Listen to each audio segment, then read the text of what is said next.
Thank you very much. As Simon says, yes, this is a presentation on trustworthy and ethical assurance of digital twins. I'm a senior researcher in trustworthy systems at the Alan Turing Institute. Those of you who don't know the Alan Turing Institute, we're the National Institute for Data Science and Artificial Intelligence for the UK. And I specifically also work within our Research and Innovation Cluster for Digital Twin, where I lead our Innovation and Impact Hub. The work I wanted to talk to you today about actually comes from a project that finished last year, but which we're now sort of thinking about sort of taking forward. And as you can see from this slide, where it sets out the goals and the objectives for this project, it's funded by UKRI's BRAID program. Was on trustworthy and ethical assurance of digital twins. I had a few goals. We were carrying out scoping research into assurance for digital twins, looking to co-create tools and resources with the digital twin community, as well as building a multidisciplinary and multi-sector community of practice. And the Digital Twin Hub was one of our key partners, along with the Centre for Assuring Autonomy at the University of York and Responsible Technology Adoption within the UK's Department for Science, Innovation and Technology.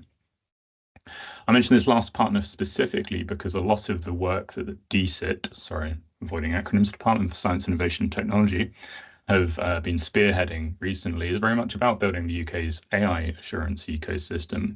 And although, of course, we are here to talk about connected digital twins, I think it's probably unsurprising to you all that connected digital twins are increasingly leveraging various forms of machine learning and artificial intelligence, whether or not it's things like deep neural networks for vision or object recognition, or maybe more advanced foundation models and large language models to enable user interfaces.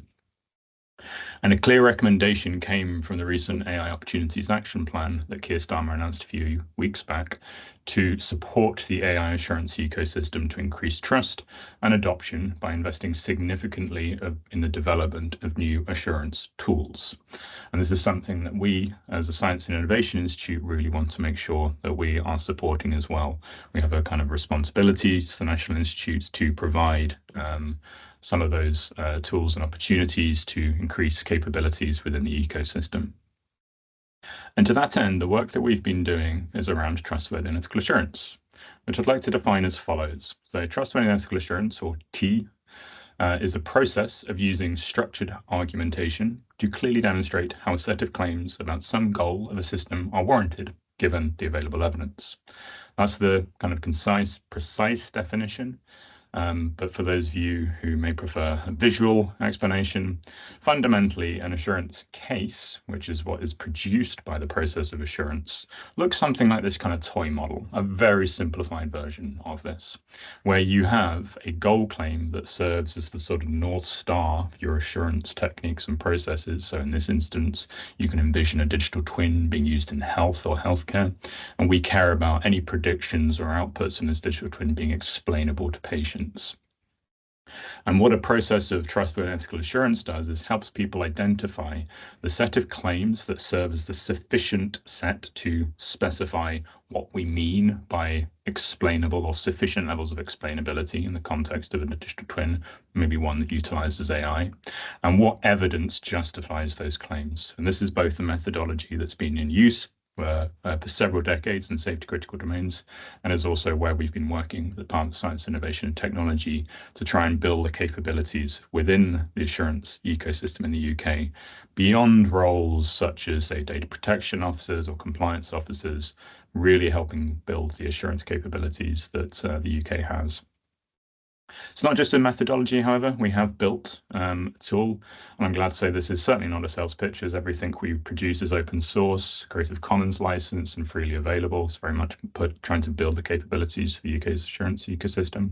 So this platform, which we've been trialing with different organizations and different project teams, is available through the URL at the top. I'll also give a QR code in a moment. And it lets people collaborate on the production of assurance cases. And we also have plenty of freely available documentation that's just about to get a revamp actually in the next couple of weeks to help people understand what the different aspects or requirements of an assurance case are. This is one that we've been developing with the Project Bluebird team. This is a collaboration between the Turing and NATS for a digital twin of UK airspace. The reason we've been collaborating with the Digital Twin Hub is that we don't want to prescribe the specific principles or goals. And so we've been adopting the Gemini principle framework as the sort of approach for what kind of things, what values or principles we ought to care about when assuring digital twins. So I'm going to assume some familiarity with the Gemini principles for the purpose of this call. But they're here on screen if they're new to anybody. And obviously there's a report released by the DT Hub and the Centre for Digital Britain originally that explains these in a bit more detail. What we wanted to do as part of that project I mentioned previously was try to figure out actually how people thought about these principles in the context of their work and how they went about assuring that. So for instance, how do you assure a principle like security, or how do you assure a principle like value creation? And so the project that I led last year brought people together. This is a picture of one of the last workshops. It was a multidisciplinary, multi-sector workshop. We had people from health, natural environment, infrastructure, transportation in the room, looking at identifying and co-creating these assurance cases, these structured forms of argumentation that show and build trust that some goal has been realized. We wanted not only to bring together the people building the digital twins, but also regulators. So for instance, MHRA in the context of healthcare, or going forward, organizations like the Civil Aviation Authority for our Project Bluebird work, as well as get feedback from the people that we hoped to use the platform to see what features we needed to prioritize. We put together a project report.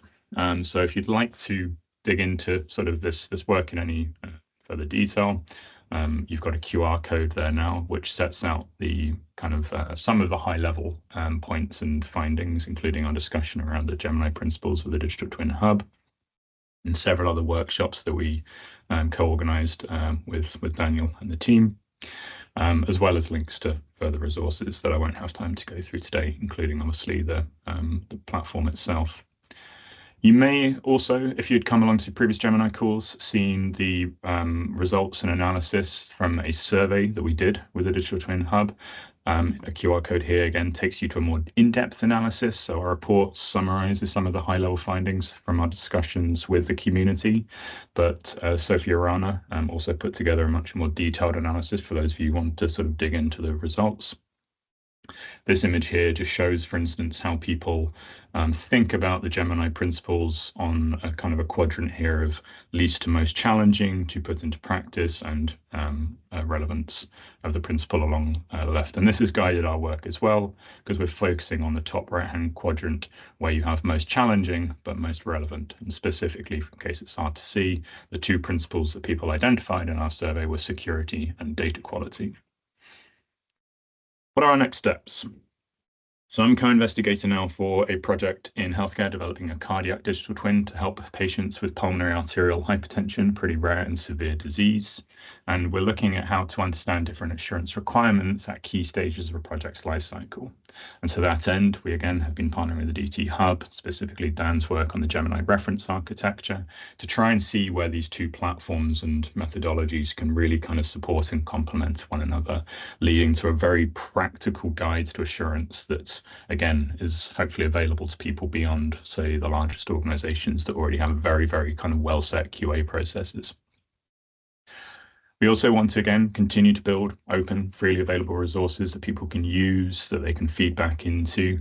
We're going to be doing workshops and further capability building using some of these resources, getting further feedback as well, but hopefully also building more of a community around assurance, obviously in partnership with the Digital Twin Hub and others.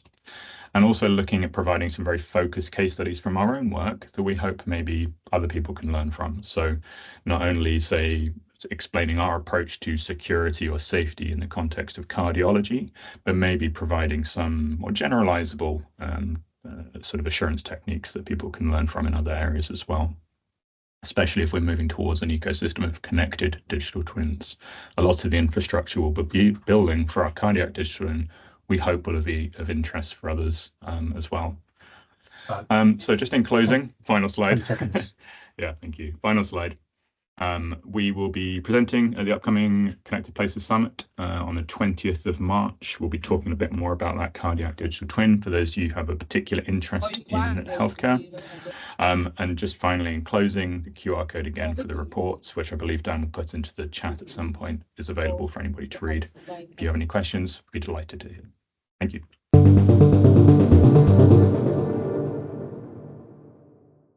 Chris, our first question is to yourself, please. It says, do you think the increased use of AI with digital twins will make ethical assurance more or less achievable?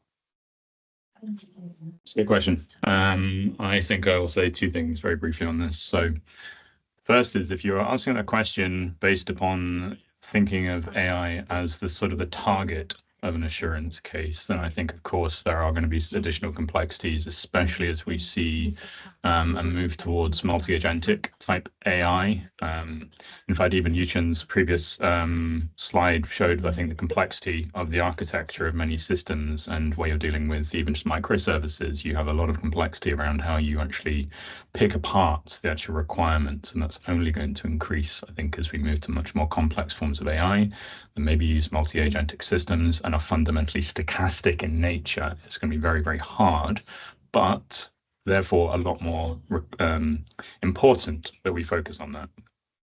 Alternatively, if you're thinking about utilizing AI as a form of decision support for ethical reflection and deliberation, then I would actually say that it could potentially be more achievable. We all know we are biased as reasoners, and actually having systems that can prompt us to deliberate in a more critical manner is something that can make it more achievable. We've started toying with this, doing some very, very early stage verification of how LLMs could support ethical reflection and deliberation. There's a long way to go on that.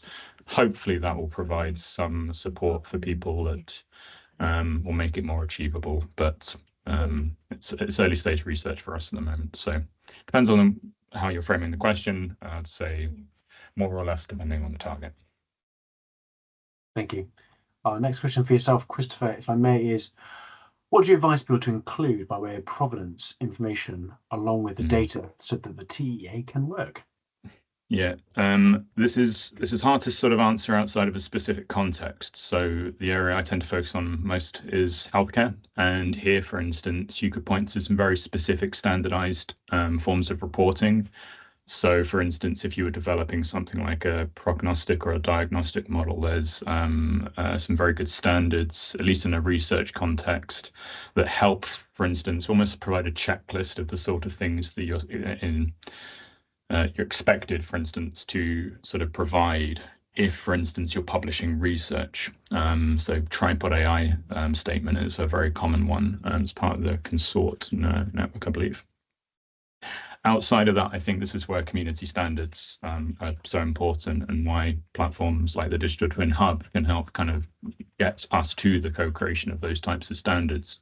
Because whether it's metadata, good version control practicing, sort of guidelines for procurement as well, so that if you are providing a model or providing access through an API, whatever information is provided to a client is again standardized so people know what to expect. Those standards could be domain general, but I think typically you'll probably find that more domain specific standards are required. And I'll just say very briefly as a final thing on the T platform, having these standards is entirely complementary with the evidence that basically grounds an assurance case, because you can say, here is sort of a standardized approach that we can point to that explains why we've done something sufficient for interoperability or federation, if you're thinking about it in this context. But yeah, I think it's more likely to be a domain specific answer that you need to sort of look into, which is where communities such as this one can be very helpful.